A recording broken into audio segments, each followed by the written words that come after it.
स्वागतं ते नमस्तुभ्यं ब्रह्मन् किं करवामते। ब्रह्मर्षीणां तपः साक्षान् मन्ये त्वार्यवपुर्धरम्। अद्य नः पितरस्तृप्ताद्य नः पावितं कुलम् अद्य स्विष्टक्रतुरयं यद्भवानागतो गृहान्। आज आपके आगमन से हमारे पितर तृप्त हो गए। आज हमारा कुल पवित्र हो गया। आज मित्तल परिवार का गोत्र सफल हो गया क्योंकि आज भगवान का आगमन हुआ। अद्यनः पितरस्तृप्ताः, आज आपके पितर तृप्त हो गए। अद्यनः पावितं कुलम, आज आपका कुल पवित्र हो गया। आज स्विष्टकृत अग्नि में स्वाहाकार करके आहुति डालना सफल हो गया। क्यों? क्योंकि आज भगवान हमारे घर में पधारे। बलि ने भगवान के चरणों को धोया। चरणों को धोकर उस चरणोदक का पान किया। घर के कोने कोने में वो चरणोदक का अभिषिंचन कर दिया, छींटा लगा दिया बलि ने। अब सुखासन में बिठाया भगवान वामन को। वामन छोटे से हैं, 52 अंगुल के हैं, छोटे। रहीम कहते हैं,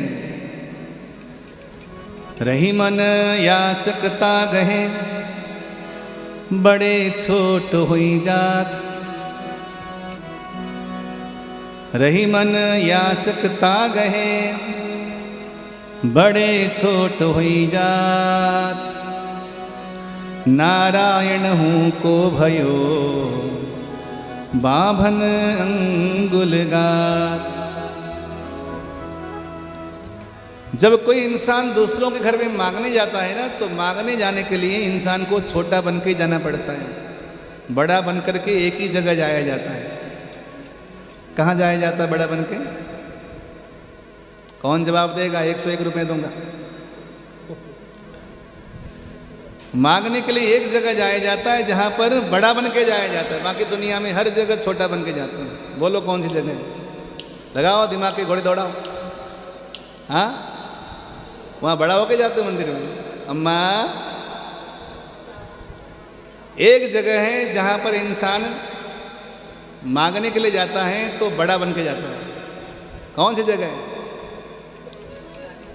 शादी में, विवाह में। तो शादी में जाता है तो घोड़ी पे चढ़ के कैसे राजा बन के जाता है वो भिखारी। जो दूल्हा है वो भिखारी है, मांगने जा रहा है दूसरों के घर में। कन्या दान लेने जा रहा है ना वो। देने वाला दाता छोटा बनकर, झुक करके, विनम्र हो करके, पांव धो करके। आहा, लेने देने की जितनी सुंदर परंपरा हमारे देश में, दुनिया में किसी कोने में नहीं। इंसान अपने जिगर का टुकड़ा निकाल के दे रहा है। देता है तो कैसे देता है? छोटा बन के। महाराज, ये मेरी जिंदगी है, मेरी बिटिया, इसको खुशहाल रखना। मेरे छोटे बनने से, मेरे विनम्र होने से मेरी बिटिया खुशहाल रहे, तो मैं तो अपनी चमड़ी को निकाल करके आपके पाँव की जूती बना दूं। महाराज, यह है कन्या का पिता। हाँ, और लेने वाला भिखारी क्या कहते हैं?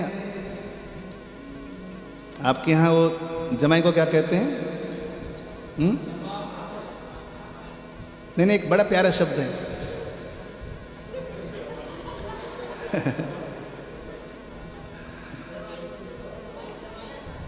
तो बड़े शान से जाता है घोड़ी में चढ़कर, और सासू माँ आरती उतारती है, और देने वाला पिता हाथ पकड़ करके देता है, लेने वाला शान से लेता है। सारी दुनिया में देने वाला बड़ा और लेने वाला छोटा, लेकिन विवाह में लेने वाला बड़ा और देने वाला छोटा। यहाँ पर आज साक्षात ब्रह्म स्वयं नारायण मांगने जा रहा है, तो किस रूप में जा रहा है? बावन बन के जा रहा है, छोटा बन के। इसलिए जीवन में कभी किसी के दर पे मांगना न पड़े। शास्त्र कहते हैं जो इस कथा को सुनता है ना, जीवन में कभी दूसरों के दर में मांगना नहीं पड़ता। हाँ, कन्यादान मांगना तो पड़ेगा, उसके अलावा और कहीं कुछ मांगना नहीं पड़ता। ये कथा जो सुनता है, इसमें लिखा है इसके महात्म्य में। तो बामन गए, सामने बैठा बलि, क्या चाहिए महाराज? बोले हम तो अयाचक हैं, बिल्कुल लालच नहीं है, बिल्कुल एक नंबर का ढोंग कर रहे हैं, सब कुछ मांगने जा रहे हैं, लेकिन बोलते हम तो अयाचक हैं जी महाराज, हम कुछ मांगते नहीं। नहीं नहीं, लेना ही पड़ेगा, आप जैसा सुपात्र हमें कहाँ मिलेगा, कब मिलेगा?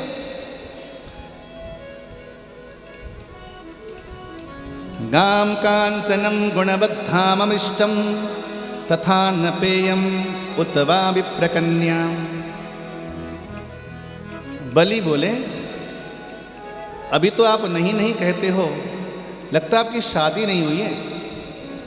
यदि आपकी शादी हो जाती ना तो हाँ हाँ हाँ बोलते हैं, क्योंकि शादी की बात तो हर चीज़ चाहिए। जो लव मैरिज के चक्कर में फेर में पड़े रहते हैं, जब तक वो शादी नहीं हो जाती तब तक तो उनको स्वर्ग नजर आता है। जहाँ शादी हो गई, आटा दाल चावल का सब भाव सामने नजर आ जाता है, फिर वो स्वर्ग भी नरक में चेंज हो जाता है, फिर तो झगड़े। बोले अभी तक आपकी शादी नहीं हुई ना, शादी होगी तो आपको हर चीज़ चाहिए। तो ऐसा करता हूँ, उतवा विप्र कन्या, हमारे देश में बड़ी सुंदर सुंदर ब्राह्मणों की कन्याएं हैं, उनसे मैं आपकी शादी करवा देता हूँ, फिर आपको हर चीज़ चाहिए शादी के बाद। भगवान बोले अच्छा बलि, शादी तो ठीक है, शादी के बाद क्या होगा? बोले बच्चे होंगे।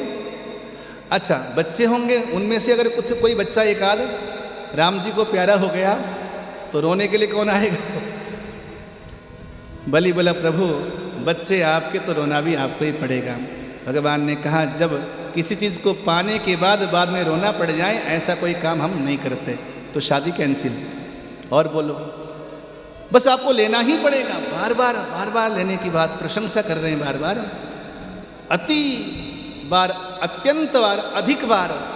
जब लो लो लो लो लो लो बोले तो भगवान को समझ में आई कि अब ये देगा ही देगा, अब तो ये मुकर नहीं सकता। तो सुनो बलि,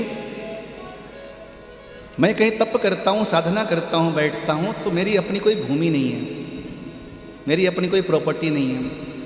तो मैं अपने पाँव से माप कर मैं तुमसे 3 पग भूमि चाहता हूँ, 3 पग भूमि चाहता हूँ। कितना पग? 3 पग चाहता हूँ। बलि ने कहा कि ये क्या मांग लिया आपने? नगर मांगते, शहर मांगते, राज्य मांगते, ये 3 पग कोई मांगना है?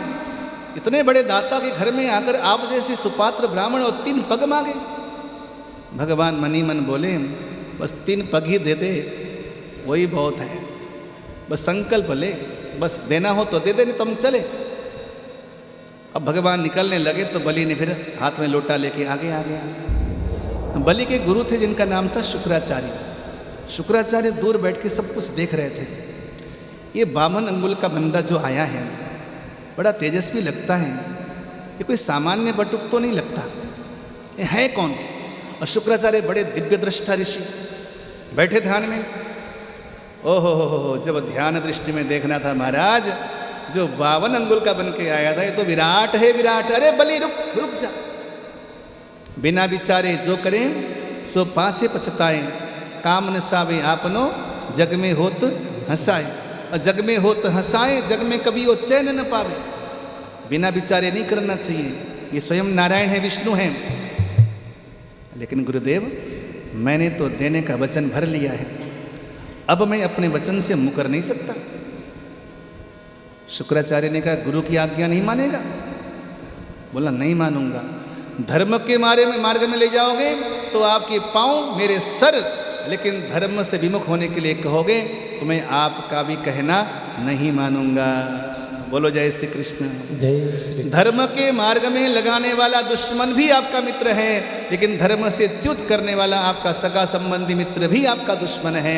यहाँ पर इसीलिए कहा जाके प्रियन राम वैदेही, सो छाड़िय कोटि बैरी सम, यद्यपि परम स्नेही, तजो पिता प्रह्लाद, विभीषण बंधु भरत महतारी, बलि गुरु तजो कंत ब्रज बनिता, भय मुद मंगलकारी, जाके प्रियन राम वैदेही। जो धर्म से विमुख कराना चाहे, आपका अत्यंत प्रिय व्यक्ति भी क्यों न हो, वो भी त्याज्य है। लेकिन कोई आपको धर्म के मार्ग में लगा रहा है, कोई बार बार फ़ोन करके आपको बुला रहा है, आइए हरिद्वार में 2 दिन कथा सुन के जाइए, वो चाहे आपका कितना भी द्वेषी क्यों न हो, लेकिन वो आपका परम हितैषी है। जो भी आपका धर्म का मार्ग तय कर दे वो परम हितैषी है। वो आज गुरु को भी त्याग दिया बलि ने। गुरु ने श्राप दिया कि तू स्त्रीहीन हो जाएगा, देख लेना। बलि ने कहा मंजूर है, लेकिन धर्म का मार्ग नहीं त्यागूंगा। नहीं त्यागा। संकल्प लेने की तैयारी हो गई। वो जो शुक्राचार्य थे ना, वो भी कोई मामूली नहीं थे। वो जो गंगा सागर लुटिया, आपने देखी गंगा सागर लुटिया, टोटी वाली लुटिया ऐसी, वहाँ से जो जल गिरता है वहीं जाके बैठ गए शुक्राचार्य। ना जल गिरेगा ना संकल्प होगा। भगवान के हाथ में कुशा थी। कुशा बड़ा तीखा तीखा होता है, सुई की तरह कुशा चुभता है।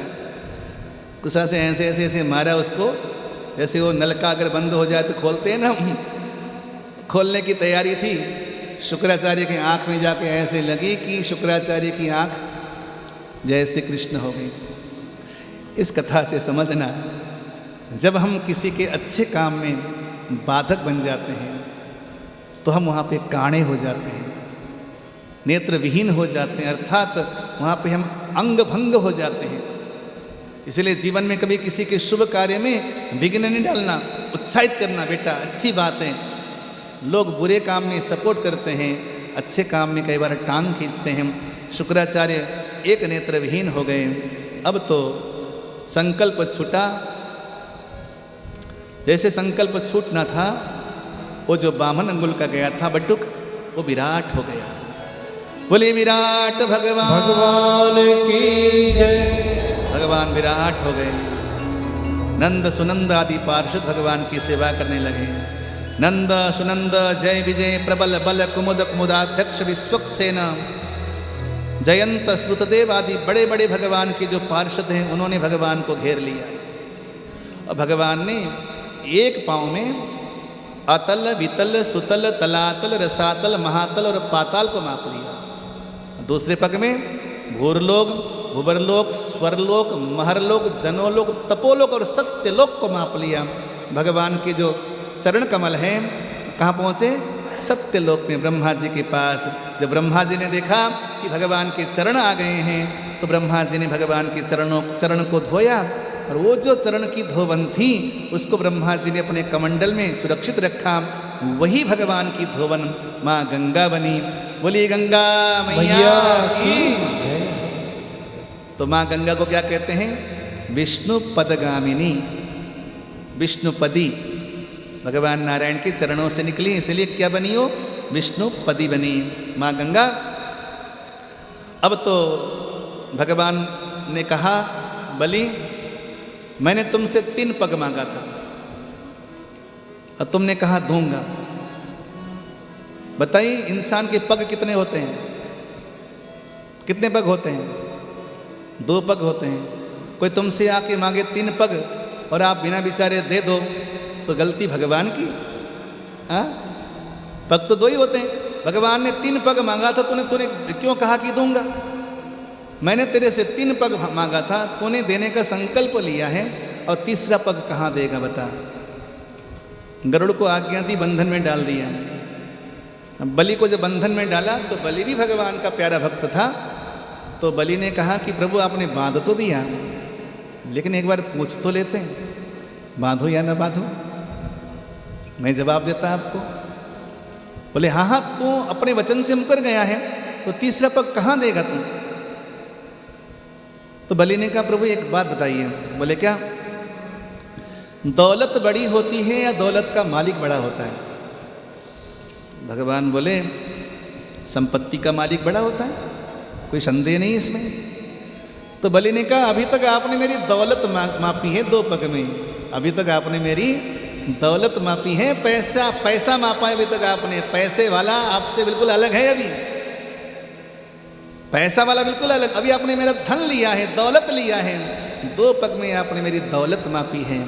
और यदि इस दास के वचन को पूर्ण करना चाहते हैं प्रभु, तो लाइए अपना तीसरा पग लाकर मेरे शीश पे रख दीजिए। बलि ने अपना शीश नवाया और भगवान ने तृतीय पग ले जाकर बलि के मस्तक पे रख दिया।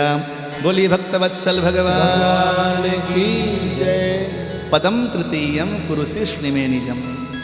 भगवान ने बलि को बंधन से मुक्त कर दिया और बलि से कहा, जाओ तुम सुतल लोक में। जिसे मैं अपने बंधन में बांधता हूं, संसार उसको कभी बंधन में नहीं बांधेगा। जाओ, मैं तुम्हें वरदान देता हूं, आज के बाद तुम्हारे राज द्वार में मैं चौकीदार बनकर के अनंत काल तक निवास करूंगा।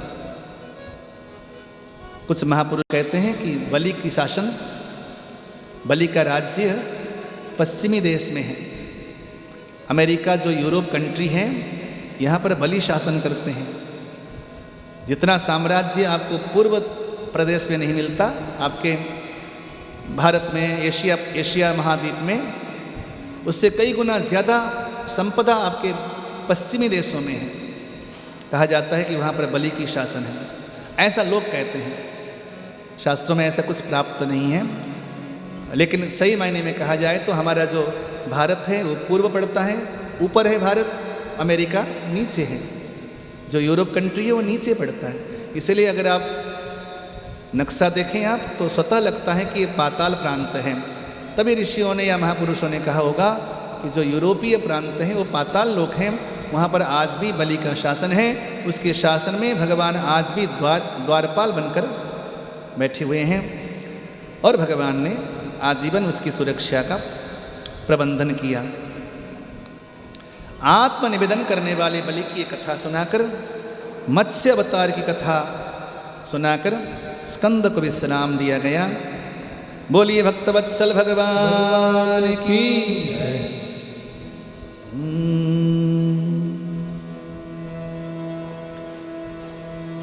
बरसती है जहाँ रहमत वो द्वारा, हम भी देखेंगे। बरसती है जहाँ रहमत वो द्वारा, हम भी देखेंगे। बरसती है जहाँ रहमत वो द्वारा, हम भी देखेंगे। बरसती है जहाँ रहमत वो द्वारा, हम भी देखेंगे। नजारा हम भी देखेंगे, नजारा हम भी देखेंगे। नजारा हम भी देखेंगे, नजारा हम भी देखेंगे। बरसती है जहाँ रहमत वो द्वारा, हम भी देखेंगे। बरसती है जहाँ रहमत वो द्वारा, हम भी देखेंगे।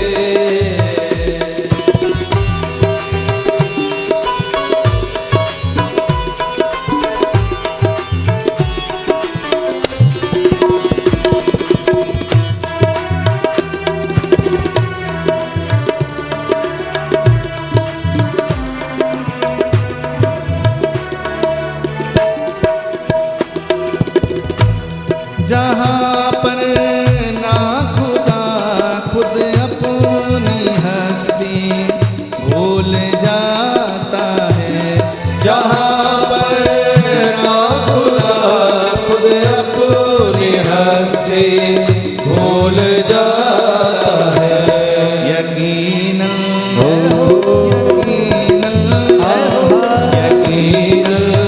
एक दिन वो तेज धारा हम भी देखेंगे। यकीनन एक दिन वो तेरा द्वारा हम भी देखेंगे।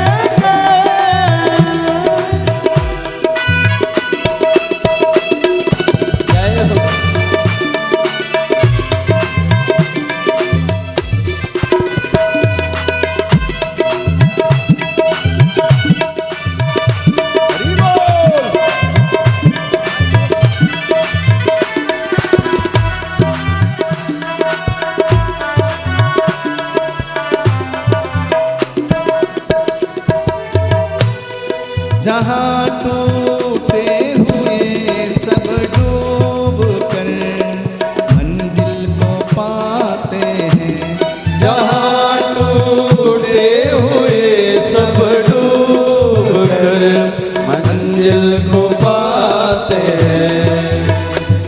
मुकद्दर मुकद्दर में हुआ तो वो किनारा हम भी देखेंगे।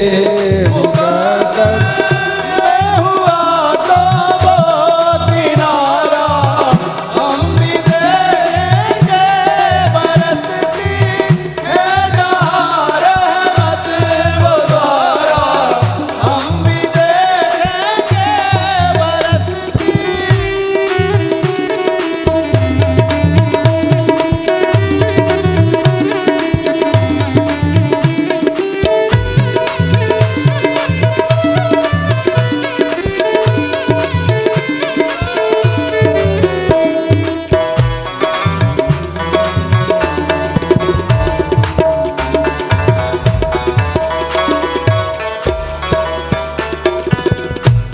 इसी उम्मीद पर आंखें, इसी उम्मीद पर आंखें बिछाई तेरी राहों पर। इसी उम्मीद पर आंखें बिछाई तेरी राहों में। कि शायद कि शायद कि शायद एक दिन तेरा नजारा हम भी देखेंगे। कि शायद एक दिन तेरा नजारा हम भी देखेंगे। बरसती है जहाँ रहमत वो द्वारा भी देखेंगे। बरसती है जहाँ रहमत वो द्वारा हम भी देखेंगे। वो द्वारा हम भी देखेंगे। वो द्वारा हम भी देखेंगे।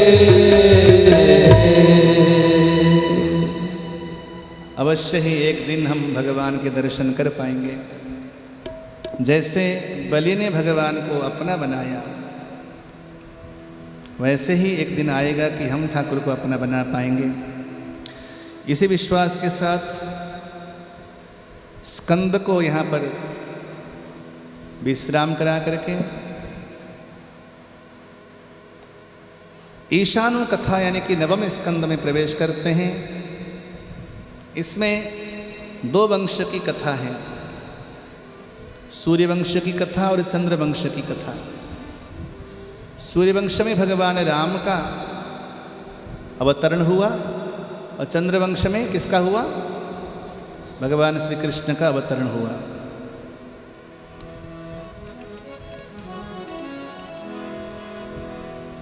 सूर्यवंश की वंशावली वैवस्वत मनु के पुत्र का नाम था श्राद्धदेव।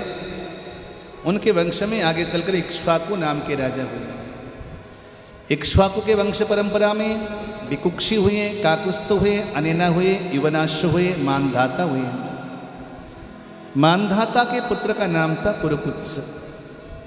पुरपुत्स के वंश परंपरा में आगे चलकर त्रिशंकु नाम के राजा हुए। त्रिशंकु के पुत्र का नाम था हरिश्चंद्र। सत्यवादी हरिश्चंद्र का नाम आपने सुना होगा, ये सूर्य वंश के राजा थे। उसी वंश में आगे चलकर महाराजा सगर हुए। सगर के वंश में उनके 60,000 पुत्रों को भगवान कपिल ने श्राप देकर जला के राख कर दिया। बोले इनका उद्धार कैसे होगा? बोले गंगा मैया आएंगी तो उद्धार कर देंगे। गंगा सागर में और बहुत तप किया सगर के पुत्र असमंजस ने, गंगा जी को ला न पाए। अंशुमान ने तप किया, माँ गंगा को प्रकट नहीं कर पाए। लेकिन उसी वंश में आगे चलकर दिलीप हुए। दिलीप के पुत्र का नाम था भगीरथ। महाराजा भगीरथ ने बहुत कठिन तप किया, माँ गंगा प्रकट हो गई। मैं तेरे साथ जाने को तैयार तो हूँ बेटा, लेकिन मेरी गति बहुत तीव्र है, मेरे वेग को कौन धारण करेगा? एक ही है जो मेरे वेग को धारण कर सकता है, वो कौन है? बोले भगवान शिव हैं। अब भगीरथ ने फिर भगवान शिव की तपस्या करी। भगवान भोले बाबा अति प्रसन्न हो गए। ठीक है, मैं गंगा को धारण करूंगा। मां गंगा, स्वर्ग से धरती पर अवतरण होता है मां गंगा का। भगवान शंकर ने अपनी जटाओं को ऐसे फैलाया, जटाओं का ही द्वीप बनाया, उसके भीतर मां गंगा को कैद कर दिया। अब एक बूंद भी बाहर ना गिरे। अब जब तक वो बूंद ना गिरे तब तक गंगा सागर कैसे पहुंचे। फिर भोले बाबा की तपस्या शुरू। बाबा कुछ तो छोड़ दो। तो भगवान भोले बाबा ने 3 धाराएं छोड़ी, जिसका नाम है गंगा, भागीरथी। अब आगे आगे माँ गंगा, आगे आगे भगीरथी सी, पीछे पीछे माँ गंगा। चलती चलती चलती चलती बहुत आगे जा कर के एक जन्नो ऋषि का आश्रम था। जन्नो ऋषि का आश्रम था। माँ गंगा की तेज धारा में ऋषि का आश्रम ही माँ गंगा ने ढहा दिया। ऋषि को क्रोध हुआ, तेरी ये मजाल कि मेरी कुटिया को बहा देवे। ऋषि माँ गंगा को लुटिया में भर के पी गए। अब भगीरथ ने कहा, कितना कठिन तप किया, माँ गंगा को प्रसन्न किया, भोले बाबा को प्रसन्न किया, फिर भोले बाबा को प्रसन्न किया, लेकर अपने पूर्वजों का उद्धार करने के लिए जा रहा था, मुनिवर लोटे में भर के पी गए। कितना आसान। अब करें तो क्या करें क्या। अब बहुत विनय किया जन्नो ऋषि से, महाराज पूर्वजों का उद्धार करना है, कठिन तप किया था। तो जन्नो ऋषि ने अपनी जंघा को चीर कर वहाँ से माँ गंगा प्रकट की। तो जन्नो ऋषि की पुत्री कहलाई माँ गंगा, इसलिए माँ गंगा का नाम क्या पड़ा, जाह्नवी। बोलो गंगा मैया की जय। माँ गंगा का नाम पड़ा जाह्नवी। अब तो अबाध गति से माँ गंगा चली, तीर्थराज प्रयाग को पावन करती हुई। गंगा जमुना सरस्वती का संगम हुआ, वहाँ से सीधे पूर्व की ओर बढ़ी कलकत्ता, और गंगा सागर वहाँ पहुँच करके सागर के 60,000 पुत्रों का माँ गंगा ने उद्धार कर दिया। बोली गंगा मैया की जय। तो उसी सागर के वंश में आगे चलकर असमंजस नाम के राजा हुए सूर्यवंश में। उनके वंश में अंशुमान हुए। उनके पुत्र का नाम था कलमाशपाद। अश्मक के वंश परंपरा में आगे चलकर खटवांग नाम के राजा हुए। खटवांग का पुत्र हुआ दीर्घबाहु, उनका दूसरा नाम था दिलीप। दिलीप के पुत्र का नाम था रघु, और रघु के पुत्र का नाम था अज। अज के पुत्र का नाम था दशरथ। महाराजा दशरथ के घर में कोई संतति नहीं थी, तो श्रृंगी नाम के ऋषि को बुलाकर पुत्र कामेष्टि यज्ञ का आयोजन किया गया। सरजू नदी के तट पर 1 वर्ष तक लगातार पुत्र कामेष्टि यज्ञ चला। किसने कराया, श्रृंगी नाम के ऋषि ने। ये श्रृंगी ऋषि कौन थे, गौ माता के भक्त थे, जिनका जन्म ही गौ माता के बीच में हुआ, और गौ माता के इतने बड़े भक्त कि गौ माता के साथ रहते रहते इनके सर पे 2 सिंह आ गए, इसलिए इनका नाम पड़ा श्रृंगी ऋषि। इसे कहते हैं किसी के ध्यान में तल्लीन होने से तद्रूप हो जाता है। भृंगी नाम का कीड़ा होता है। भृंगी कीड़ा, उस भृंगी कीड़े को भंवरा अपने घर लेके आता है उठा करके। उसके सामने इतना भिन्न भिन्न आता है कि वो भृंगी नाम का कीड़ा भंवरा बन जाता है। तो तल्लीनता ऐसी होती है। गौ माता में तल्लीन ऐसे थे कि वो गौ माता के जैसे हो गए, तो गौ माता के ही भरत पुत्र कहलाए। और गौ माता का आशीर्वाद जिस पर हो, उसका आशीर्वाद जिसको मिल जाए, उसका तो बस कल्याण ही कल्याण है। तो आज यज्ञ कुंड से स्वयं अग्निदेव प्रकट हो गए, और अग्निदेव ने प्रकट होकर के यज्ञ चरु दिया। कहा ये तीनों रानियों को आपस में बांट दो। आधा भाग किया गया, आधा भाग करके माँ कौशल्या को दिया, आधा भाग बचा। उस आधे को आधा आधा किया, आधा माँ कैकेयी को दिया और आधा माँ सुमित्रा को दिया। लेकिन पुराणांतर में, रामायणांतर में एक कथा आती है कि माँ सुमित्रा के भाग को एक गिद्ध ने चुरा लिया। वो गिद्ध माँ सुमित्रा के भाग को चुरा करके आकाश मार्ग में चला गया, और अंजना माँ तप कर रही थी। आकाशवाणी हुई है, माँ अंजना सुन, एक गिद्ध तुम्हें प्रसाद देवेगा, उस प्रसाद को खा लेना, जिसके खाने से तुम्हें सुंदर पुत्र होगा। माँ अंजना की झोली में गिद्ध ने प्रसाद डाला, वो प्रसाद माँ अंजना ने खाया और चैत्र मास शुक्ल पक्ष पूर्णिमा को माँ अंजना के गर्भ से पवन पुत्र हनुमान जी महाराज का जन्म हुआ। बोले हनुमान जी महाराज की जय। अब आइए दोबारा चलते हैं अयोध्या में, जहाँ पर दोबारा से वो प्रसाद बांटने की तैयारी चल रही है। आधा भाग माँ कौशल्या को दिया था, आधा भाग माँ उसका आधा आधा किया, कैकेयी को दिया, सुमित्रा को दिया, सुमित्रा का भाग चुरा लिया।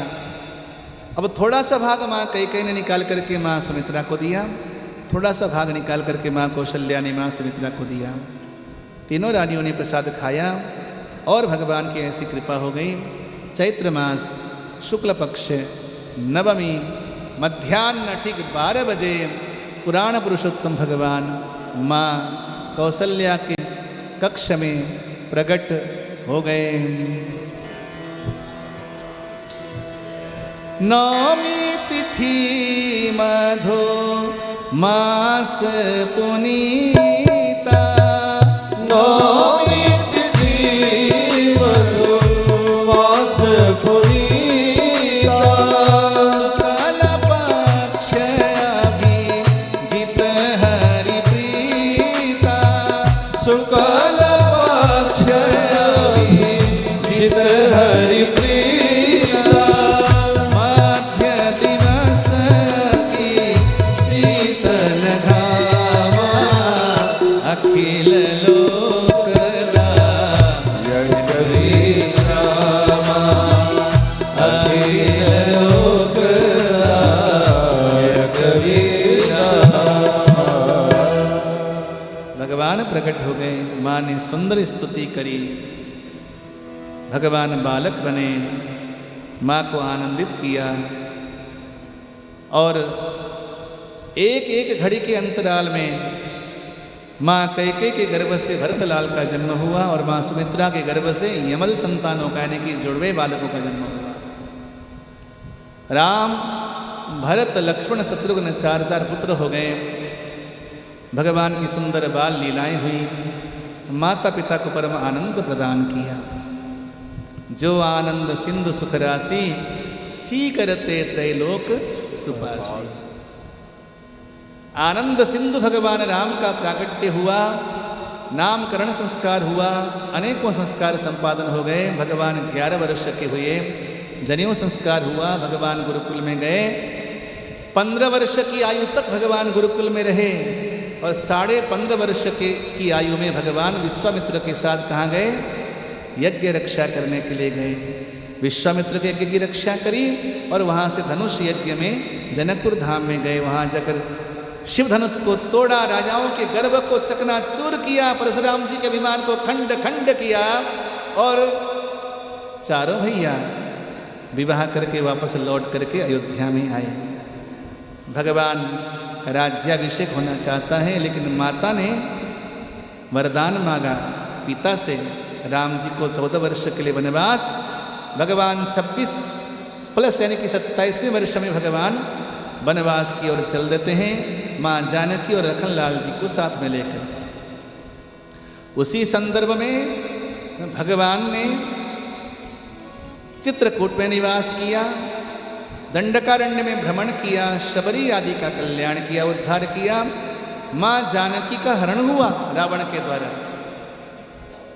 और सुग्रीव जी से भगवान की मैत्री हुई। हनुमान को राम जी के दर्शन हो गए और हनुमान जी लंका जाकर लंका जलाकर सिया सुधि लेकर आ गए। राम जी ससैनिक वानर सैनिकों के साथ सागर के किनारे पहुंचे और भगवान ने 5 दिन में, कितने दिन में?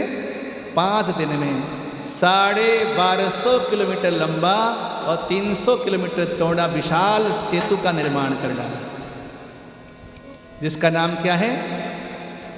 राम सेतु। इस धरती पर प्रेम का सिंबल क्या होना चाहिए? बोलो जरा। इस धरती पर प्रेम का सर्वोत्तम सिंबल क्या होना चाहिए? क्या होना चाहिए? क्या ताजमहल होना चाहिए या राम सेतु होना चाहिए?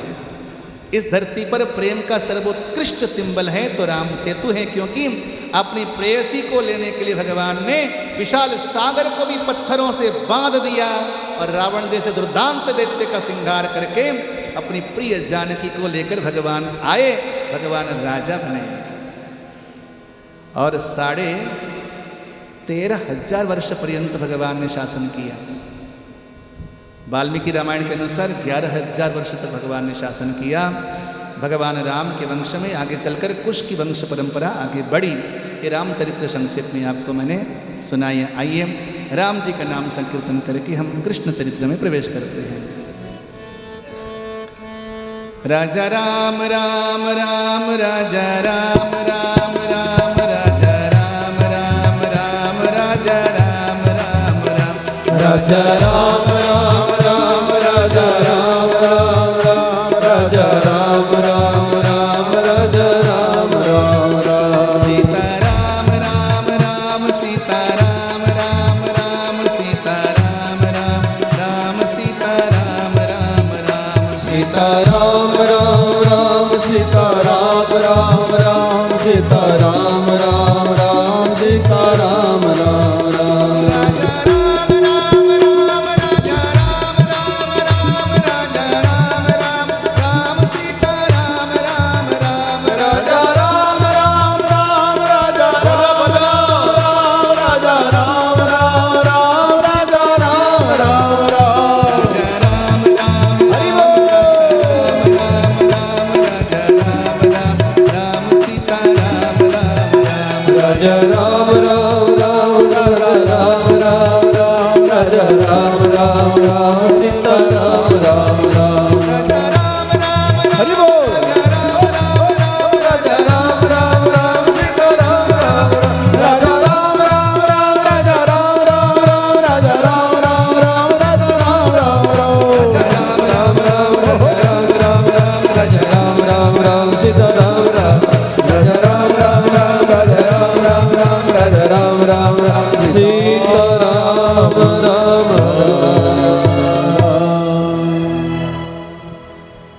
राम जैसा राजा नहीं, राम जैसा पति नहीं, राम जैसा भाई नहीं, राम जैसा मित्र नहीं, राम जैसा शत्रु भी नहीं। राम जी अनुपमेय हैं, अद्वितीय हैं राम जी हमारे। अगर इस संसार में कोई सर्वोत्तम उदाहरण कोई है मर्यादा का तो केवल राम जी हैं।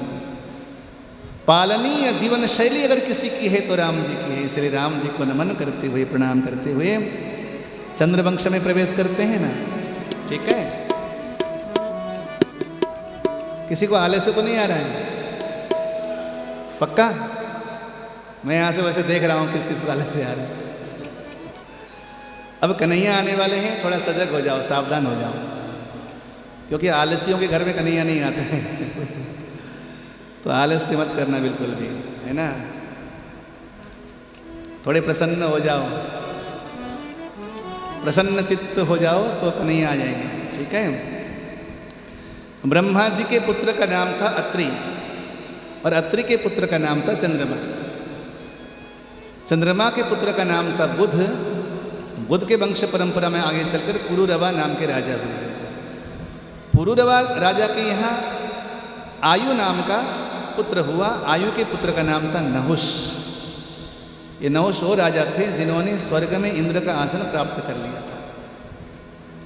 लेकिन पुण्य प्राप्त होकर स्वर्ग का आसन पाने के बाद भी इंसान अगर वासनाओं के अधीन हो जाए तो उसका पतन हो जाता है। नहुष का पतन हो गया। नहुष के पुत्र का नाम था ययाति और ययाति के पुत्र का नाम था यदु, जिनके नाम से हमारे कन्हैया का यदुवंश आगे बढ़ा। यदु के वंश में आगे चलकर सहस्त्रजित हुए, भद्रसेन नाम के राजा हुए, कृतवीर्य और मधु, वृष्णि उसी वंश में हुए। भगवान के वंश का नाम वृष्णि वंश भी है। उसी वंश परंपरा में आगे चलकर हरदीक हुए और हरदीक के घर में देवबाहु नाम के राजा हुए। देवबाहु का दूसरा नाम था देवमीढ़ और देवमीढ़ के यहाँ 2 पत्नियां थीं। एक पत्नी से सूरसेन नाम का पुत्र हुआ और दूसरी पत्नी से अर्जन्य पर्जन्य नाम के यमल पुत्र हुए। सूरसेन के घर में वसुदेव नाम के पुत्र का जन्म हुआ और अर्जन्य पर्जन्य के घर में नवनंद का जन्म हुआ। इस प्रकार नंद बाबा और वसुदेव आपस में क्या लगे बोलो? चचेरे भाई लगे, ठीक है ना। इसलिए नंद बाबा के घर में वसुदेव की पत्नी रहती हैं रोहिणी। पहले के जमाने में ज्वाइंट परिवार ऐसा हुआ करते थे। हाँ, खेतों में खलिहानों में काम करके शाम को सारा परिवार एक साथ आ जावे, आंगन में कटिया बिछा देवे, एक दीपक जले, प्रेम भरी बात चर्चा करते हुए। पहले के ज़माने में खाने पीने के ज़्यादा पकवान होते नहीं थे वैसे। दादी अम्मा बाजरे की टिक्कड़, हाँ, और प्याज की चटनी और कुछ मसाले डाल करके मिर्च का अचार, इतने बड़े पित्तल के गिलास में एक लस्सी, छाछ, यही भोजन की शैली हुआ करती थी। और परिवार में खटिया में बैठे हैं, प्रेम भरी बातें हो रही, चर्चा हो रही, भाई आपस में गप कर रहे हैं और बड़े प्रेम से सूखी रोटी खाई, छाछ पिया टनाटन और जाके खर्राटे मार के सो गए। कोई गोली नहीं, कोई एयर कंडीशन नहीं, कोई पंखा नहीं, आराम से 6-7 घंटा सोए, सुबह 4-5 बजे उठे और अपने काम में लगे। न कोई बीमारियां, न कोई दुख, न कोई दर्द, पूरा परिवार संगठित प्रेम से, जैसे आप लोग रह रहे हो इस समय हरिद्वार में। बोलो जय श्री कृष्ण। जय श्री कृष्ण। जिंदगी का मजा आ रहा है कि नहीं मित्तल साहब? बोलो, आ रहा है ना? यही मजा किसी जमाने में हमारे पूर्वज लिया करते थे। यहाँ पे छोटे वाले का घर, यहाँ पे मझौले का घर, यहाँ पे बड़े वाले का घर, हाँ, यहाँ पे चाचा का घर, वहाँ पे ताया जी का घर, सब घर आसपास। और कोई छोटा मोटा दुख हो जावे तो पूरा परिवार एक साथ। और लड़ने को तो आपस में खूब लड़ते रहते थे, भाइयों में लड़ाई भी बहुत ज्यादा। और कोई अगर बाहर का बंदा आके छेड़ देवे ना, वो पांडव कहते हैं ना, पांडव लोग कहते हैं ना, हम भाइयों के लिए वो 100 हैं और हम 5 हैं। लेकिन कोई बाहर का बंदा आके आंख दिखा देवे ना तो हम 105 हैं, याद रखियो। समझ में आ गई बात? भाइयों के झगड़े में वो 100 हैं और हम 5 हैं, लेकिन बाहर का बंदा अगर आंख दिखा देवे तो हम 105 हैं, याद रखियो। वो चित्रगुप्त नाम का जो गंधर्व था, उसका वध करने के लिए यही कहा था ना युधिष्ठिर ने। तो भाइयों में झगड़े भी होते हैं लेकिन प्यार भी बहुत होता है, ऐसा था। तो ये चाचा ताऊ के आपस में लड़के थे। सूरसेन के घर में वसुदेव का जन्म हुआ और वसुदेव का विवाह हुआ। वसुदेव महाराज की वैसे तो भागवत में 7 पत्नियों का वर्णन आता है, लेकिन पुराणांतर में मैंने 8 पत्नियों का वर्णन सुना है। तो सबसे छोटी पत्नी जो थी वो देवकी थी। देवकी के गर्भ से स्वयं भगवान प्रकट हुए थे कंस के कारागार में, और कंस के कारागार में प्रकट होकर भगवान ने जेल से निकलकर गोकुल में गए और गोकुल में जाकर अनेकों प्रकार की बाल सुलभ लीलाएं करी। 5 वर्ष की आयु में भगवान ने गोकुल छोड़ दिया, आगे वृंदावन में, और 11 वर्ष की आयु तक भगवान ने वृंदावन में अनेकों प्रकार की लालित्य लीलाएं करी। 11 वर्ष की आयु के बाद भगवान कहाँ गए? मथुरा। मथुरा में जाकर भगवान ने 25 वर्ष की आयु तक अनेकों प्रकार के ऐश्वर्य लीलाएं करी, शौर्य लीलाएं करी। ऐश्वर्य ने शौर्य लीलाएं करी। जितना शौर्य भगवान ने मथुरा में दिखाया उतना शौर्य भगवान ने द्वारिका में नहीं दिखाया। इसलिए मथुरा की लीला भगवान की शौर्य लीलाएं, पराक्रम लीलाएं, बड़ा बड़ा पराक्रम दिखाया भगवान ने मथुरा में, बड़े बड़े दैत्यों का संहार किया।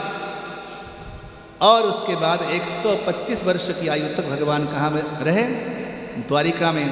वो भगवान की ऐश्वर्य लीला थी।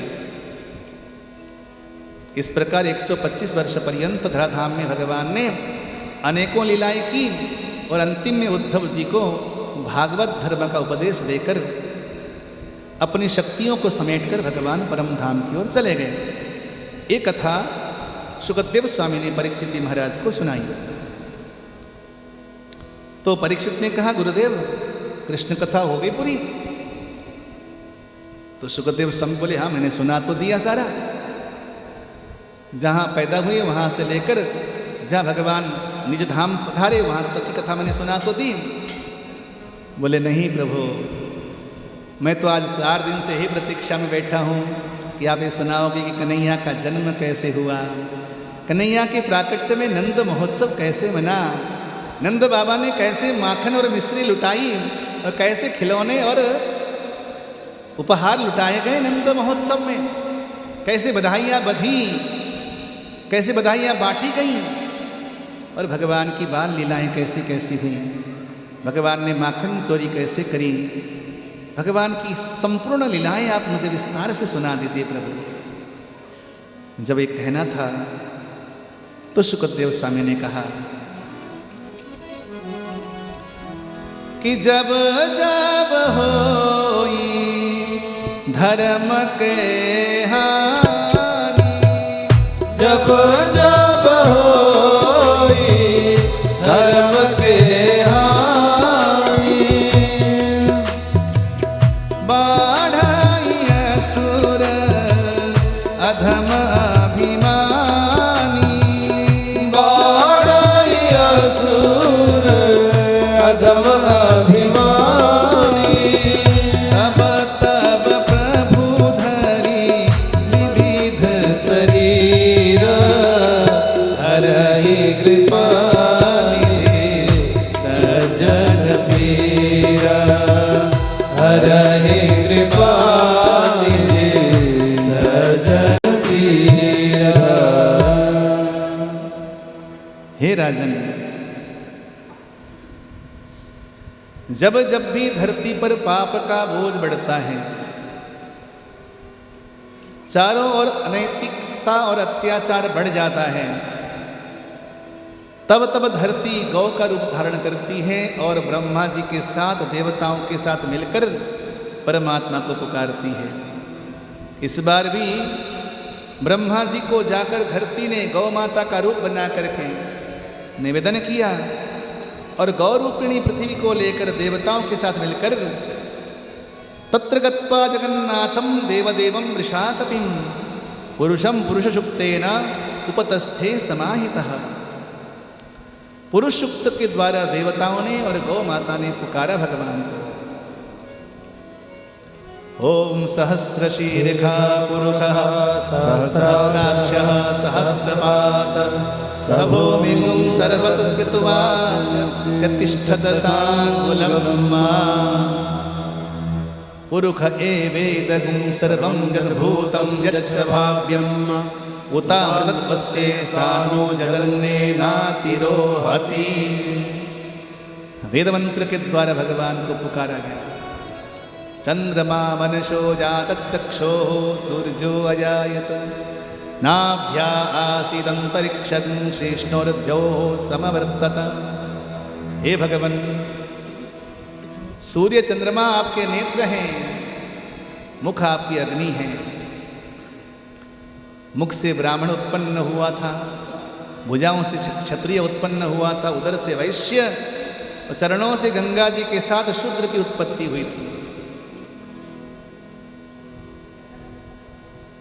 अतल वितल सुतल तलातल आदि सारे तल और महातल पाताल आदि सब आपका अंग है।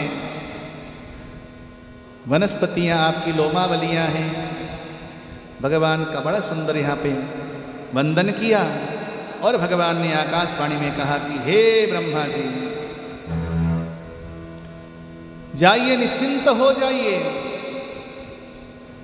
हे गौरूपिणी धरित्री, तो निश्चिंत रहो। अब मैं शीघ्र ही वसुदेव के घर में देवकी के गर्भ से जन्म लूंगा।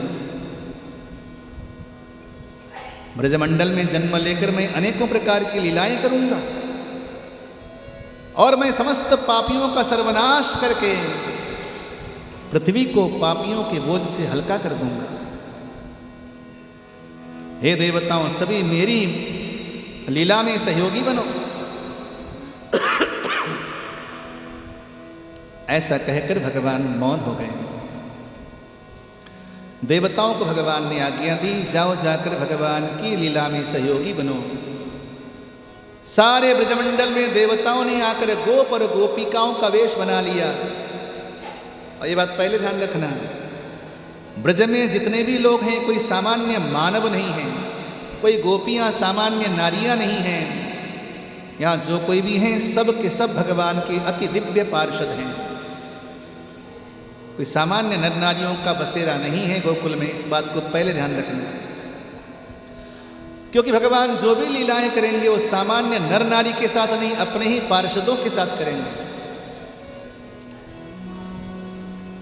आज कंस ने अपने पिता को कारागार में डाल दिया है, उग्रसेन को कारागार में डाल दिया है। चचेरी बहन से बहुत प्यार करता है जिसका नाम है देवकी। देवकी का विवाह उसने वसुदेव महाराज के साथ कर दिया है। वसुदेव बड़े प्रिय मित्र हैं कंस के। बहन की विदाई करने के लिए बहुत सारा दहेज का सामान लेकर कंस स्वयं सारथी बन गया है और पीछे दुल्हा दुल्हन बैठे हैं। चला है विदाई देने के लिए। मार्ग में आकाशवाणी हुई, पथि प्रग्रहणम कर कंस मां भास्याः शरीर भाक अस्यास्त्वाम अष्टमो गर्भो हंतायां बहसे बुधा। हे अबुधा, हे मूर्ख कंस, सुन, जिस भगिनी की विदाई में इतना उतावला हो रहा है, इसी बहन के गर्भ से जन्म लेने वाला 8वां गर्भ तेरा काल होगा, तेरा काल होगा।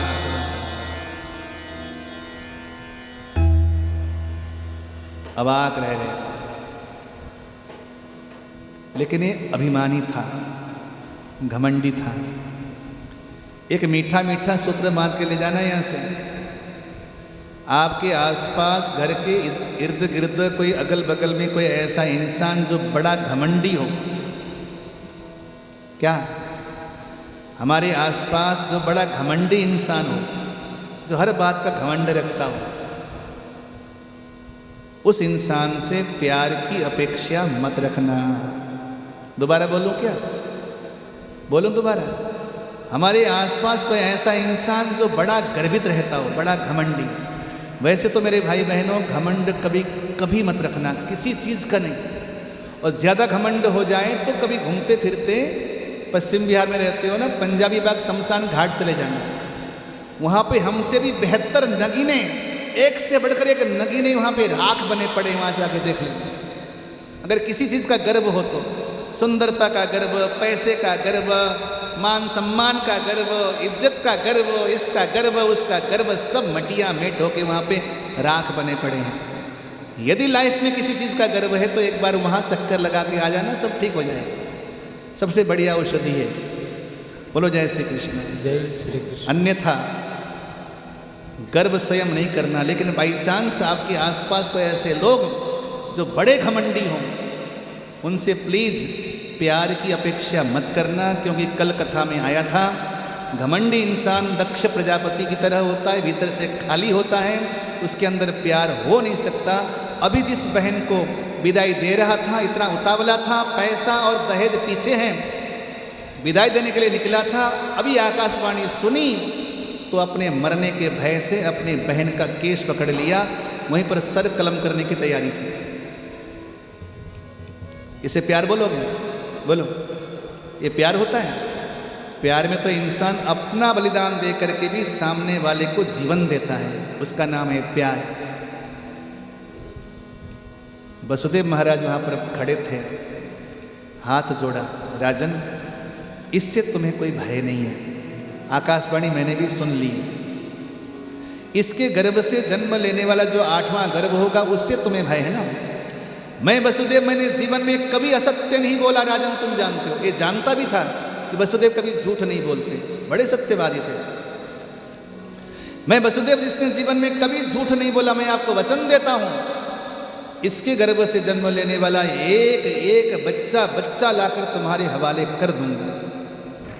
प्रण है मेरा। कंस को विश्वास हो गया, क्योंकि जानता था वसुदेव मर जाएंगे लेकिन झूठ नहीं बोलेंगे।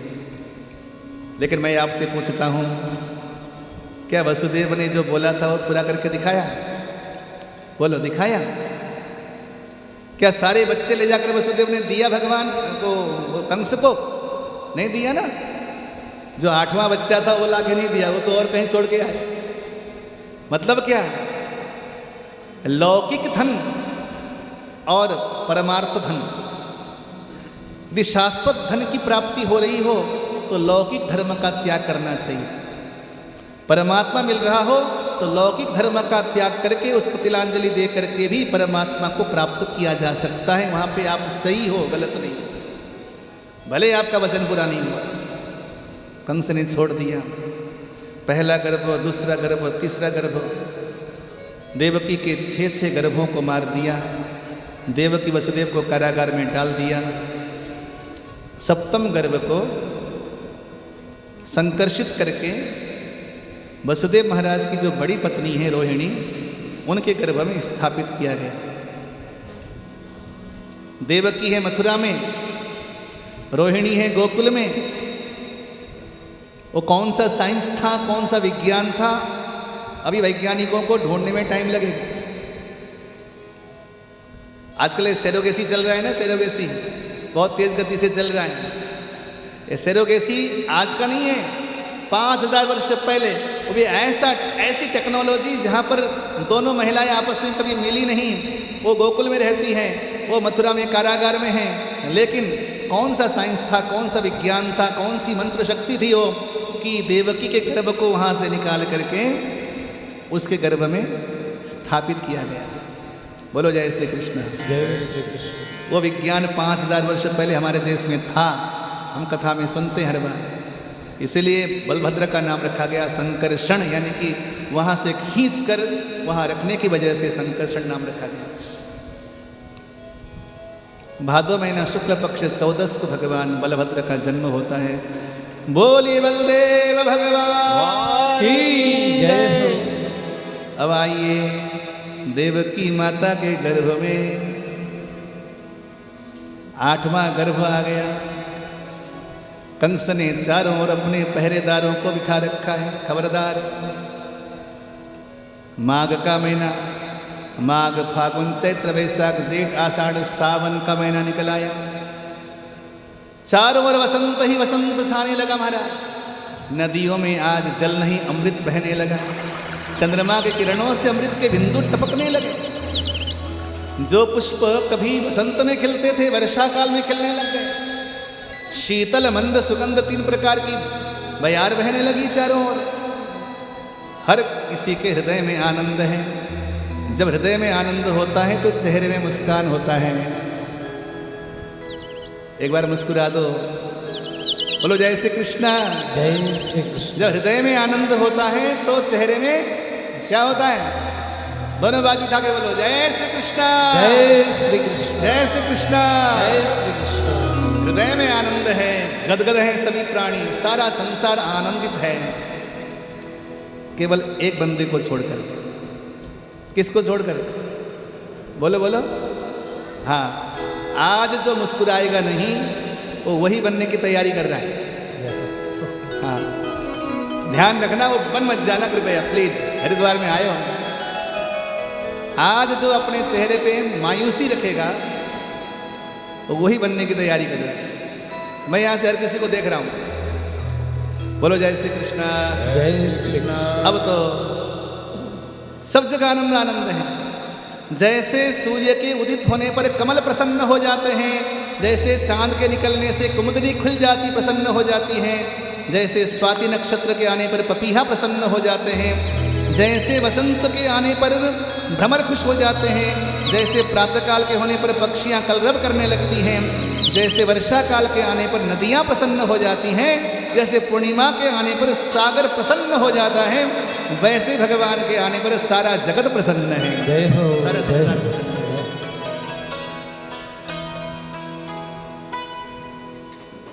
अष्टमी की मध्य रात्रि कारागार में भगवान प्रकट हो गए। तमद्भुतं बालकमम्बुजे क्षणं चतुर्भुजं शङ्खगदायुधायुधं श्रीवत्सलक्ष्मं गलशोभिकौस्तुभं पीताम्बरं सान्द्रपयोदसौभगं महार्यवैदूर्यकिरीटकुन्तलं तुषापरिष्वक्तसहस्रकुन्तलं उद्दाम कांस्यां कणकंकणादिभिर्विरोचमानं वसुदेव ऐक्षत। तम अद्भुतम बालकम दृष्ट्वा, देवकी वसुदेव ने अद्भुत बालक को देखा। वो बालक कैसा था? चतुर्भुजम, भगवान चार चार भुजाएं लेकर आए, शंख गदा आदि आयुध लेकर आए प्रभु। हृदय में श्रीवत्स चिन्ह था, गले में कौस्तुभ मणि थी, पीताम्बर ऐसा चमक रहा था मानो कि वर्षाकालीन मेघ उसमें विद्युत की कांति चिटक रही हो। ऐसी सुंदर छवि लेकर भगवान प्रकट हो गए और भगवान की केशावलियां ऐसी मानो कि वर्षाकालीन मेघ। वैदुर्य मणि से सुशोभित किरीट और कुंडल लेकर भगवान आए हैं। सहस्त्र सहस्त्र सूर्य की प्रकाश को लेकर प्रभु प्रकटे, लेकिन उस प्रकाश में गर्मी नहीं थी, अत्यंत माधुर्य था। भगवान को देखकर वसुदेव देव की स्तुति करने लगे, वंदन करने लगे। और 10 श्लोक से वसुदेव ने स्तुति करी और 8 श्लोक से मां देवकी ने स्तुति करी। भगवान ने कहा कि बाबा मुझे लेकर जाओ और गोकुल में सुला दो। गोकुल में अभी अभी माँ यशोदा ने एक कन्या को जन्म दिया है, तो कन्या लेकर यहाँ आ जाओ, मुझे वहाँ छोड़ के आओ। माँ देवकी ने लाड़ लड़ाना शुरू किया, स्तनपान कराया, जिसे पेट में रखा है 9-9 महीने, कैसे छोड़े उसको, अभी अभी तो पैदा हुआ है। लेकिन भगवान है ये भी समझ गई, भगवान की आज्ञा थी, भगवान ने अपनी माया से भ्रमित कर दिया दोनों माता पिता को। बगल में कोई टोकरी पड़ी थी, उसमें डाला प्रभु को। भगवान से कहा मैं तो बंधन में हूँ, ये जेल के किवाड़े कैसे खुलेंगे? भगवान ने कहा मुझे मस्तक पे रख दो, सारे किवाड़े खुल जाएंगे और पहरेदार सो जाएंगे। जैसे ठाकुर को मस्तक पे रखना था, बंधन टूट गए, पहरेदार सो गए, जेल के किवाड़े खुल गए और भगवान को लेकर चले गोकुल की ओर, नंद भवन। मार्ग में मंद मंद वर्षा बरसने लगी। शेषनाग ने आकर भगवान पर फन किया, छत्र किया। जमुना महारानी आज ठाकुर के चरणों को स्पर्श करना चाहती, उत्ताल तरंगों के साथ बहने लगी। ठाकुर ने धीरे से अपने चरणों से जमुना महारानी को स्पर्श किया, वो घुटना पर्यंत की हो गई। बड़े प्रेम से जमुना को पार किया। नंद भवन में आज लाली भई है, धीरे से लाली को हटाया, लाला को सुला दिया। लाली को लेकर वसुदेव महाराज वापस मथुरा की ओर प्रस्थान करते हैं। वसुदेव की कथा हम कल सुनेंगे। अब तो हम सभी मिलकर कहाँ चलेंगे? नंद भवन में। बोलो जय श्री कृष्ण। जय श्री। ओहो हो, वसुदेव महाराज 80 वर्ष के हो गए, यशोदा रानी 75 की हो गई, 75 की। अभी तक लाला का मुख देखने का सौभाग्य प्राप्त नहीं हुआ। नंद बाबा की एक बहन थी जिसका नाम था सुनंदा। उसने सुना कि भाभी को कुछ होने वाला है 75 वर्ष में। बोलो जय श्री कृष्ण। जय श्री कृष्ण। अच्छा, जब भैया की शादी हुई थी तो भैया ने भाभी के गले में 9 लाख का हार पहनाया था। और इन नंदों के भीतर ये लालच बना रहता है कि कोई ऐसा समय आ जाए कि भाभी से 9 लाख का हार मांग ले। अब वो 9 लाख का हार मांगने की प्रक्रिया कभी पूरी नहीं हुई, क्योंकि न तो भाभी को अभी तक कुछ हुआ, ना 9 लाख का हार मांगा गया। आज पहली बार सुनी है। थोड़ा सा इधर बैठ जाइए, स्थान चेंज करके बैठिए। बोलो जय श्री कृष्ण। जय श्री कृष्ण। पत्नी का स्थान वामांग होता महाराज। तो अब तो जब सुना है सुनंदा ने कि भाभी को कुछ होने वाला है, तो एक महीने जाकर कील गाड़ के बैठी, जैसे होवेगा तो मैं 9 लाख का हार मांगूंगी। आज रात को भाभी को लाली भई तो सुनंदा का चेहरा भी मुरझा गया बेचारा। 9 लाख का हार के सपने ही बने रहे। अब कैसे मांगू, लाली हुई है, लाला होता तो मांग भी ले। लेकिन भाभी की सेवा तो करनी है। रात को लाली भैया, गांव में हर किसी को खबर है, राजा के घर में लाली हो और किसी को खबर न लगे, कैसे हो सकता है? हर किसी को खबर है। सुनंदा सुबह सुबह उठी हैं, भाभी की सेवा करनी है। जैसे ही भाभी के प्रकोष्ठ में पहुंची, वहाँ पर जहाँ पर लाली सोई रहती थी, वहाँ पर तो लाली नहीं बल्कि लाला है। प्रथम दृष्टया सुनंदा को लगा कि मैं हमेशा जीवन भर लाला के सपने देखा करती थी, हो न हो सपने ही नजर आए हो। जोर से अपने बाजू में चोटी मारी तो दर्द हुआ। सुनंदा बोला नहीं नहीं, सपना नहीं, ये तो सच है। जहाँ पर लाली थी वहाँ रात रात में लाला हो गया है। हो गया हो गया हो गया हो गया। एकदम से सुनंदा ने अपने मुख में हाथ रख दिया। क्यों? अगर ये खबर जाकर और किसी सेवक ने सुना दिया तो 9 लाख का हार फिर छूट जाएगा। अब तो 9 लाख का हार के चक्कर में भागी भागी हो गई। बाबा शालिग्राम की सेवा सफल हो गई, बाबा जमुना में स्नान सफल हो गया। अरे लाली क्या हुआ बता तो दे। लाली बोली, लाला भयो है, बधाई हो बधाई हो बधाई हो बधाई हो बधाई हो बधाई हो।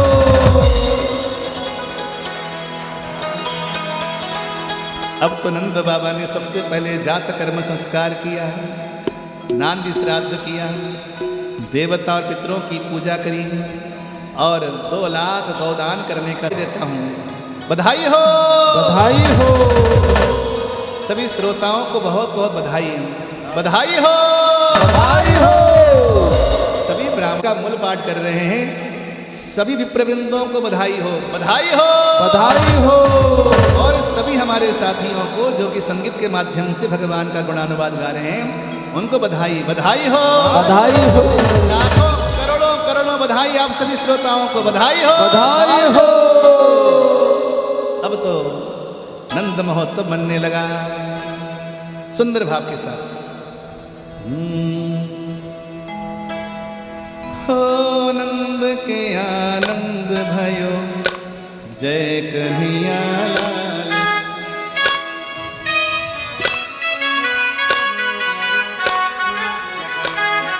आनंद भयो जय कन्हैया लाल की।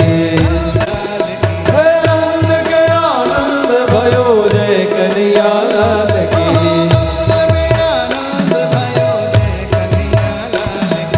गोकुल में आनंद भयो जय कन्हैया लाल की। कन्हैया लाल की जय हो, जगपाल की जय।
Yeah.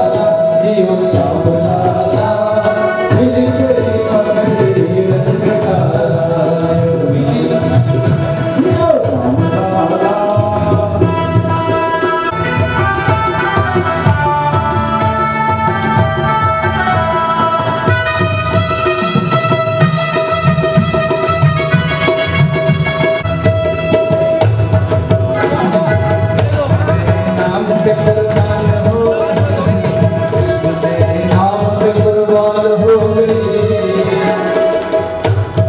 कृष्ण तेरे नाम पे कुर्बान हो गई, कृष्ण तेरे नाम पे कुर्बान हो गई। सूरत को तेरी देख परेशान हो गई, सूरत को तेरी देख परेशान हो गई, कृष्ण तेरे नाम पे कुर्बान हो गई, कृष्ण तेरे नाम पे कुर्बान हो गई। सूरत को तेरी देख परेशान हो गई, सूरत को तेरी देख परेशान हो गई। मेरा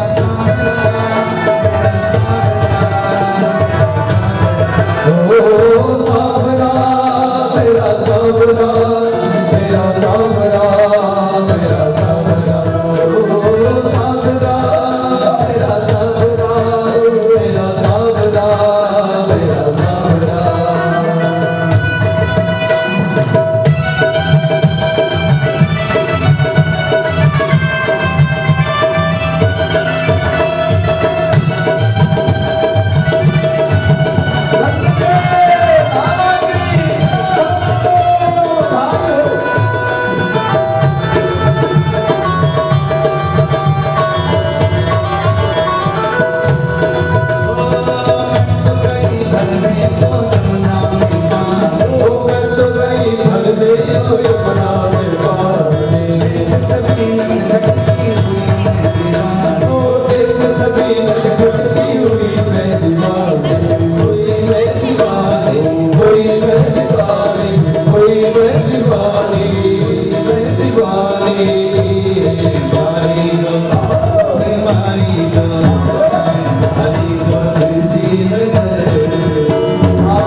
छोड़ के तुझको, छोड़ के तुझको, छोड़ के तुझको जाऊंगी।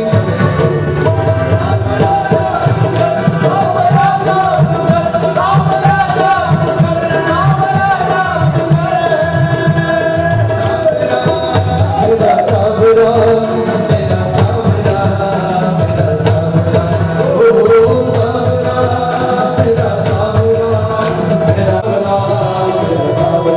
ओ सावरा, मेरा सावरा, मेरा सावरा, मेरा सावरा।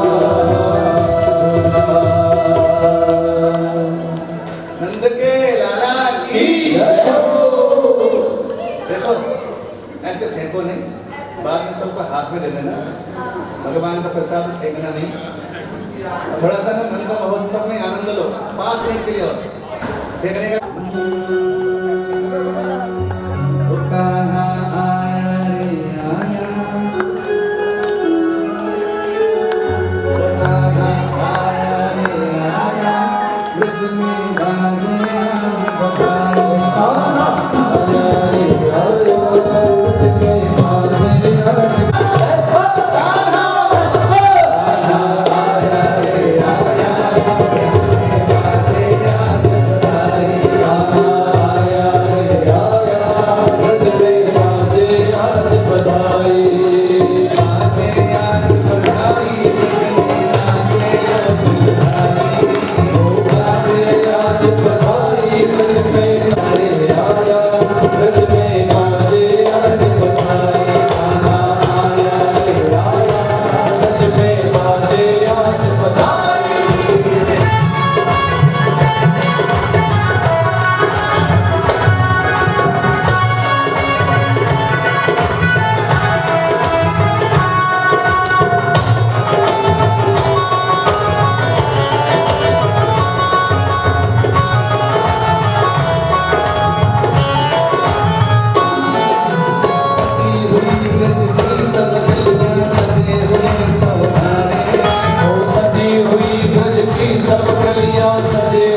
चौबारे नौबत पास रही है सजनी, नौबत पार रही है सदगी बाबा के द्वारे आया रे आया रज में बाजे रात बनाई खुशियाँ आया रे आया रज में बाजे रात बनाई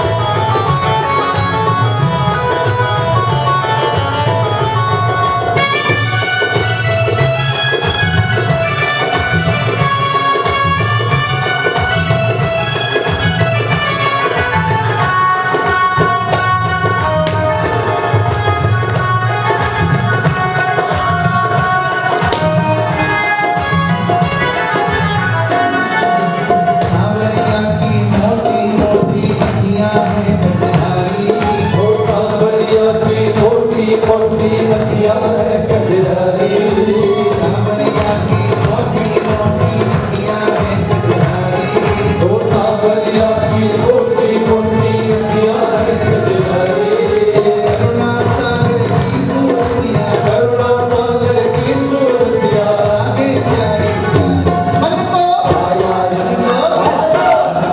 आया रे आया रज में बाजे आज बनाई तो आया रे आया रज में बाजे आज बनाई आया रे आया दिल में बाजे आज बधाई, गाना आया रे आया रज में बाजे आज बनाई आया रे आया रज में बाजे आज बनाई गाना आया रे आया रज में बाजे आज बनाई गाना आया रे आया रज में बाजे आज बनाई गाना आया रे आया रज में बाजे आज बनाई और सब इकट्ठा होके हम सभी नंद के यहाँ नंद भयो जय कन्हैया लाल की बोलेंगे। पीछे जो बैठे हुए हैं वो कमर सीधा कर लो, उठ जाओ थोड़ा सा, खड़े हो जाओ। भगवान का उत्सव के आनंद भयो, जय कन्हैया लाल की के आनंद भयो, जय कन्हैया लाल की के आनंद भयो, जय कन्हैया लाल की आनंद भयो, जय कन्हैया लाल की यशोदा को लालो भयो, जय कन्हैया लाल की यशोदा को लालो भयो, जय कन्हैया लाल की आनंद भयो, जय कन्हैया लाल की आनंद भयो, जय कन्हैया लाल की यशोदा को लालो भयो, जय कन्हैया लाल की यशोदा को लालो भयो, जय कन्हैया लाल की आनंद भयो, जय कन्हैया लाल की जय कन्हैया लाल की जय कन्हैया लाल की जय कन्हैया लाल की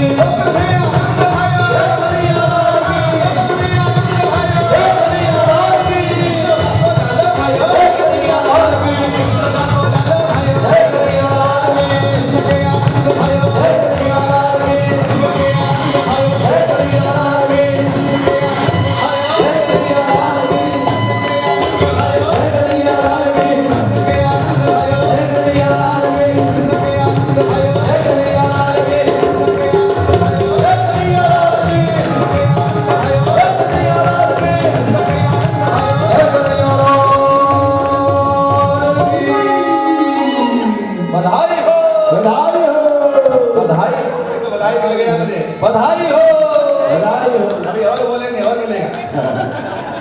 मैं बोलूंगा नंद के आनंद भाइयों और आप बोलेंगे जय कन्हैया लाल, ठीक है? आप सभी नहीं बोलेंगे, ठीक है? देखते हैं कि मित्तल परिवार के भाई बंधु कितने ताकत पर है। आज आपकी ताकत की परीक्षा होगी। बोला दर्शा तो नंद के आनंद भयो, जय कन्हैया लाल की। नंद के आनंद भयो, जय कन्हैया लाल की। गोकुल में आनंद भयो, जय कन्हैया लाल की। यशोदा को लालो भयो, जय कन्हैया लाल की। नंद के आनंद भयो, जय कन्हैया लाल की। जय कन्हैया लाल की यशोदा को लालो भयो, जय कन्हैया लाल की जय कन्हैया लाल की जय कन्हैया लाल की जय कन्हैया लाल की जय कन्हैया लाल की जय कन्हैया लाल की जय कन्हैया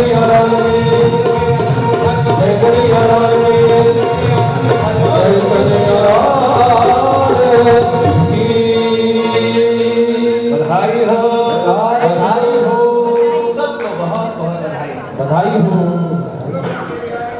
जो डांस कर पाए उनको बधाई, जो डांस नहीं कर पाए उनको बधाई, जो खड़े थे उनको बधाई, जो बैठे थे उनको बधाई, बधाई हो। जो सोए थे उनको भी बधाई, बधाई हो। तो सबको बधाई। सबके घर में आनंदमय भगवान का अवतरण हो। इन्हीं शब्दों के साथ हाँ होली तो बाद में जाएंगे। आज तो भगवान का आनंद महोत्सव है, तो ठाकुर जी की आरती करते हैं।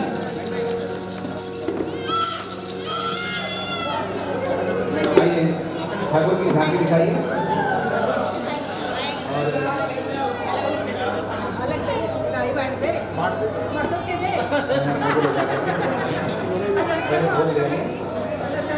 वहाँ एक जने को खड़ा कर दीजिए, अपने लोग लिख लें, प्रसाद और खिलौना लिख लें। पहले हम भगवान की आरती करेंगे, पहले ठाकुर को बिठा रहे हैं, पहले आरती करेंगे बालकृष्ण की आरती। हरि ओम चंद्रमा सुजातो सूर्यो जातः श्रोत्रस्य प्राणस्य मखाग्निरजायत अपनो जन्म सुफल कर दीजिए प्रिय सुधा को परम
सर्वं शांति शांतिरेव शांति सामा शांतिरेधि ओम जदनेन यज्ञमय दन्तदेवास्तानि धर्मान् प्रथमान्यासन्नाते हनाकं महिमानः सतं तत्र पूर्वे साध्याः सन्ति देवा ओम एकदन्ताय विद्महे वक्रतुण्डाय धीमहि तन्नो दन्ति प्रचोदयात् ओम तत्पुरुषाय तन्नो गौरी प्रचोदयात् ओम महालक्ष्मी च विद्महे विष्णुपत्नी च धीमहि तन्नो लक्ष्मी प्रचोदयात् निर्णयार्थम ज्ञान परमेश्वर श्रद्धा भक्ति भाव सहित मंत्र पुष्पन की श्री लक्ष्मी नारायण भगवान की राधा कृष्ण चंद्र भगवान की सियावर रामचंद्र भगवान की बाल कृष्ण लाल की श्री अधर्म का प्राणियों में विश्व का गौ माता की भारत माता की सत्य सनातन वैदिक धर्म की जय जय श्री राधे जय जय श्री राधे श्याम राधे राधे।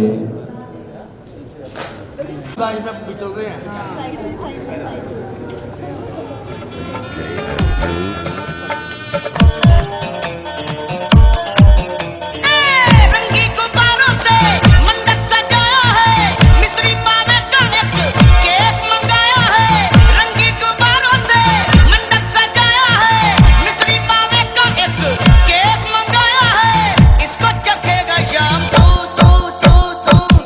सब बोले